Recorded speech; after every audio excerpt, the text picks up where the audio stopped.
आज हम आए किंग्स पैलेस और कसूबी टॉम्स। ये यहाँ की इनकी एक जगह है और कसूबी टॉम्स की हिस्ट्री जो है वो इस वीडियो के आखिर में मैं आपको बताऊंगा। और इस वीलॉग के एंड पे बिल्कुल आप लोगों को मैं कसूबी टॉम्स की पूरी हिस्ट्री बताऊंगा।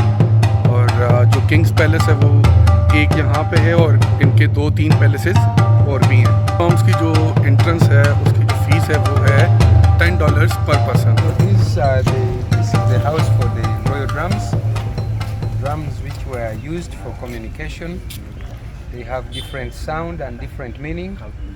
When the king visits this place, there is a drum they play. When there is death in the royal family, they also play drum. Or if there is any important princess visiting, there is also a special drum. So there is a chief drummer who plays them. He comes from the pangolin clan, and because he's not allowed to marry, women will not be allowed to enter. So the men, you can come and have a... So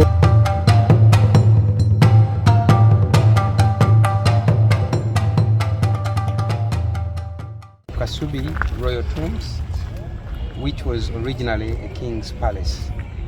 At which time span, like which time? That was 1856 until 1884. It was the time of King Mutesa I. And Mutesa was the 31st king of Uganda. So that king had his original palace where we currently have the Catholic Church, Rubaga. But because of smallpox, he was forced to leave the place and he came here in 1882. He was here for only 2 years. In 84 he died and became the first king to be buried in that house. That's when the name changed from a palace to a place of tombs. And in total we have buried 4 kings in that house. Initially the tradition of Baganda was each king must be buried in his palace. It is King Mutesa I that changed this tradition and allowed other kings be buried with him in his house. Mutesa is the king that welcomed the first European explorers like John Speke and James Grant. These were the first white men in Uganda. Sorry, the first Europeans in Uganda. The first white men were Arabs, but the first Europeans were John Speke and James Grant. Mutesa, that time, as I told you, he was on Rubaga Hill, and that's the sketch picture they made into that. After some time, he met Henry Morton Stanley, an English-American journalist who was sent to find Livingstone dead or alive. He found him in Tanzania at a place called Ujiji, and that's where he said a common slogan, "Dr. Livingstone, I presume." So it was the first time for Mutesa to hear about God in heaven. His first time to hear about resurrection. His first time to hear about reading and writing. All this we didn't have. Much as we were civilized, there are some things we did not have, Stanley told the king. Mutesa piqued interest. He actually made a statement that I am in darkness, based on what you've said. How can my people learn such skills? Can you send me teachers that can teach my people the Western culture? So Henry Stanley, being that he was sent on a mission in Africa, he was not a missionary. But what he did, he wrote a letter on behalf of the king, which was published in the Daily Telegraph in England. He was writing nicely about this kingdom. In his words, Stanley said, Uganda is like a garden with lots of ready fruits only waiting to be harvested. He did not specify which faith he invited, but he said the king promised to receive all kinds of missionaries that will come in his kingdom. And in 1877, we received the first group of missionaries. So today we remember Mutesa I for his visionary support of education in our country. We have seen several chiefs in Africa that met the white men, the Arabs, and were only asking for guns, clothes, shoes, material things. But Mutesa's focus was on skills, reading and writing. That's why we greatly remember him. Mutesa had 84 wives with 126 children. So the small houses you see around, they used to be houses for the king's wives. Today we are having the descendants of the wives. They continue to stay here as caretakers of this heritage. As I told you, in '84, this became the burial ground for our kings. And in 2001, it was inscribed on the World Heritage List, recognized as the biggest hut in the whole world of its kind, a masterpiece of the human creativity and a living testimony of our traditions.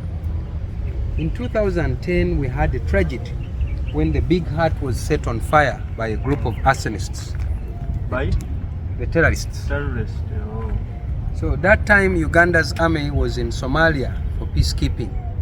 So the Al-Shabaab revenged by destroying the UNESCO heritage site. It was very sad. It was hurting and touching to lose such a great heritage which had lasted for hundreds of years. But since we have special clans responsible for each duty here in Baganda, we have the chief thatchers from the Colobus Monkey clan. They are the people that spearheaded the restoration of that house. It has taken us 13 years to restore its glory, and it's not 100% complete. It's roughly 96% complete. And the 4% is all the decoration, the replacing of the luprica, exactly where they were. I'm happy to inform you that last year in October, in the conference which was in Saudi Arabia, Kasubi Tombs was voted back to the World Heritage List. Once they are done with the 4%, they will trim the entrance of that site and it will look like this. That will mark the conclusion of the restoration of the house.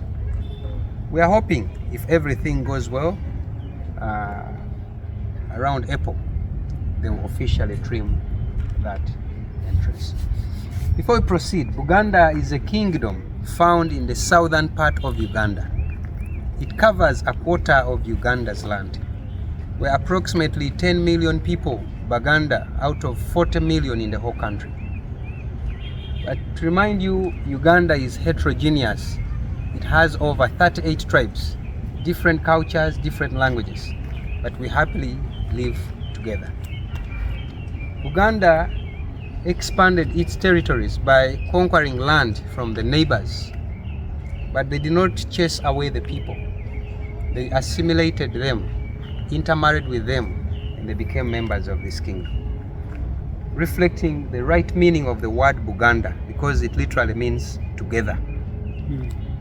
So the kingdom is Baganda, the people are Baganda, one person is Muganda, the language is Luganda, and the country is Uganda. So I welcome you once again. Let's try to move close to the structure, and then from there we will access the royal cemetery.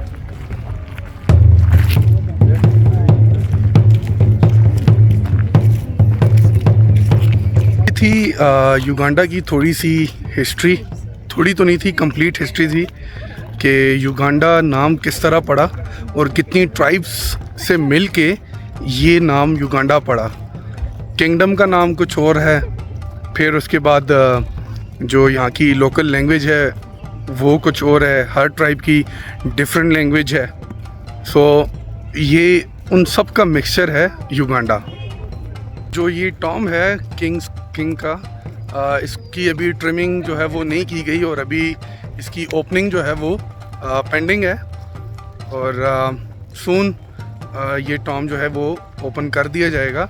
और जो history Joseph ने हमें, guide ने हमें वहाँ पे बताई खड़े होके, तो वो हिस्ट्री यहाँ पे उनके ट्रेडिशन के अकॉर्डिंगली जूते उतार के अंदर एक पूरी बैठक टाइप होती है और वहाँ पे बैठ के फिर वो ये हिस्ट्री जो है वो बयान करते हैं। जो है वो इनकी सिमेट्री की तरफ बढ़ रहे हैं और वहाँ पे जो है इनके किंग्स जो हैं जितने भी गुजरे थे उनकी कब्रें हैं वहाँ पे।